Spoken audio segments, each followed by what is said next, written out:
20/2/2026 வெள்ளிக்கிழமை. தேளுக்கு அதிகாரம் கொடுத்தால் அது நொடிக்கு நொடி கொட்டும். நல்ல நேரம் காலை 9:30 முதல் 10:30 மணி வரை, மாலை 4:30 முதல் 5:30 மணி வரை.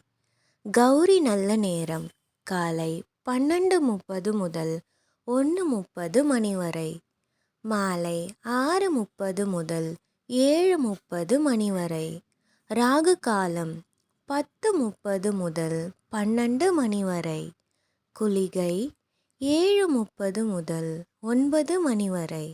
யமகண்டம் 3 முதல் 4:30 மணி வரை. இந்த பதிவை தினமும் பெற மறக்காம சப்ஸ்கிரைப் பண்ணிக்கோங்க.